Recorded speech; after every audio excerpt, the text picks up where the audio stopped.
Hello, welcome to the podcast. I'm Ian. I'm Braden. I'm Mikey. I'm Abby. Kind of the topic of the podcast today is the difference between literacy and orality.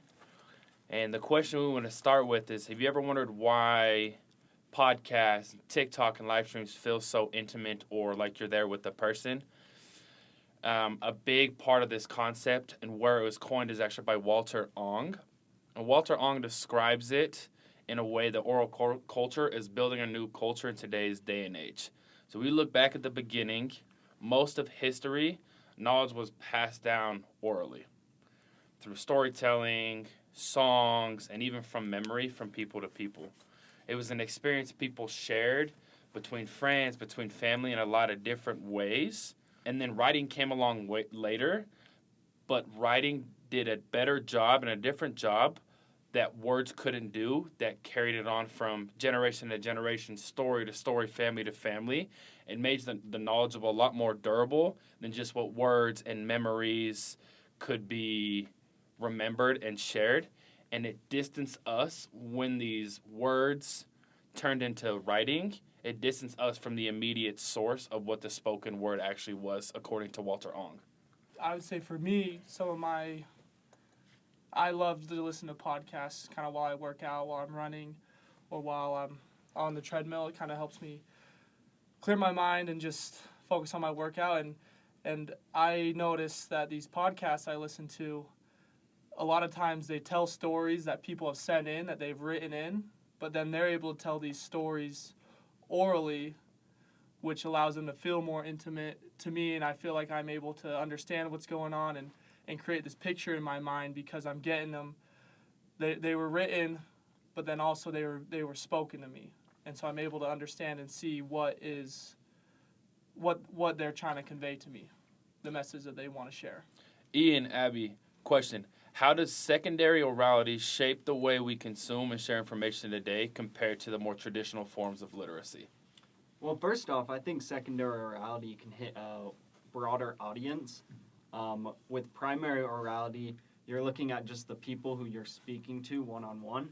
But the nice thing with secondary orality is you can hit a wide range of people from all across the world. One of my favorite podcasts, it's called Tooth and Claw. It's actually a group of people who graduated from BYU, and they talk about animal attacks on humans. And it's really interesting to hear about. It's kind of like a true crime podcast, but with animals. And it's really funny. It's really good. And I think that the nice thing with podcasts or this version of secondary orality is you can get more of this conversation going that is expressed and showed to a lot of people all at once. Abby, what are your thoughts on the way we consume and share information through orality compared to traditional literacy? I think that orality allows us to experience and share information using a variety of senses, which can help us be more intimate with the information we're gathering and have a different perception of like where we are in the world. Like, for example, Suzanne Langer, we learned in class that she wrote a lot about aesthetics and human consciousness and how art moves us. She wrote that music is, just like music, orality is a sensuous object, and it creates an experience within us that is different than what words can describe. So for me, I really like listening to audiobooks, and I really like listening to stories from certain bloggers or, podcasts from celebrities that I like to follow or, I find influential in my life.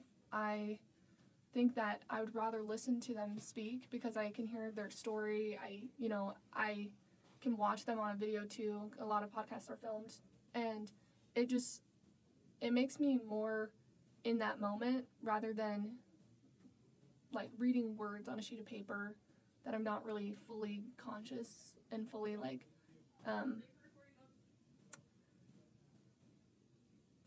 engaged with. Thank you for turning in to the 301 podcast about orality versus literacy.